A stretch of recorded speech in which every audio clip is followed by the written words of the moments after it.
So this is a common sight around Hunterdon County now. This is freshly stripped by the woodpeckers over the winter. So you can see where the woodpeckers have just peeled all the bark off looking for the insects, and there are standing trees like this all over the county. The damage caused by emerald ash borers is widespread in Hunterdon County along the Delaware River. The invasive insect from Asia was discovered in the state 6 years ago. Experts say the borer has killed tens of millions of ash trees in the United States and Canada. When the ashes are first infested, you really don't see the insects because they start at the very top of the tree.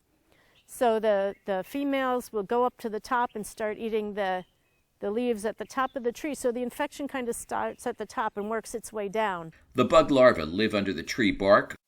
You can see some of the trails that they've made and one of the old chambers that a pupa would develop in. And as the larvae continually do this underneath the bark, they wear away the cambium layer and essentially girdle the tree from the inside. The ash trees are part of the forest canopy that help cool and regulate water temperatures in streams. Biologists say there are other environmental impacts. Caterpillars for 32 different species of moths feed on the ash. Frank sphinx is one that is at very high risk. And that's a species that was once thought to have been extirpated from New Jersey, maybe like 20 years ago. And it's recently made a comeback. But now, because it's ash dependent, it's once again at very high risk. In fact, of the 12 species in New Jersey that are on this list, 5 of them are the large sphinx moths. And that accounts for 20% of the large sphinx moths that are known from New Jersey. The moth larvae are a really important food source for our migrant birds and songbirds.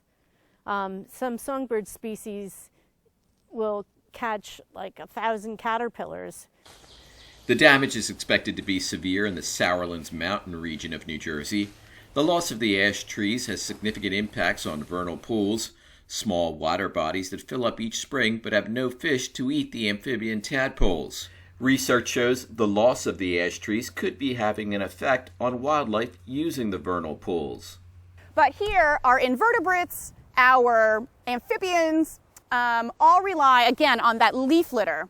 And so invertebrates in here tend to shred leaf litter, thereby making it more accessible to the tadpoles that will consume the slime or the algae growing on that leaf litter.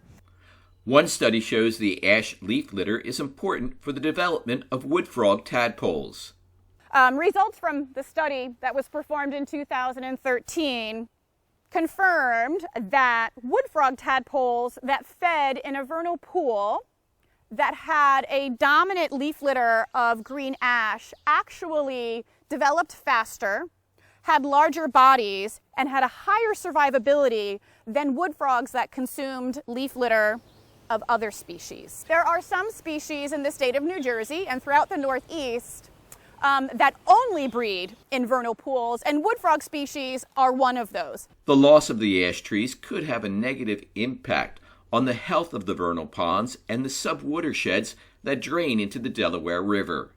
And what happens is that the amphibians themselves become vehicles of distributing nutrients throughout our larger forest ecosystem. So this tiny pool with a really dense population of wood frog tadpoles and spotted salamander tadpoles actually then sends out nutrients that fuels our larger forest ecosystem, having benefits in our forest from the bottom up. Mercer County plans to erect fencing around this 16-acre preserve to keep feeding deer out and to allow native plants to return.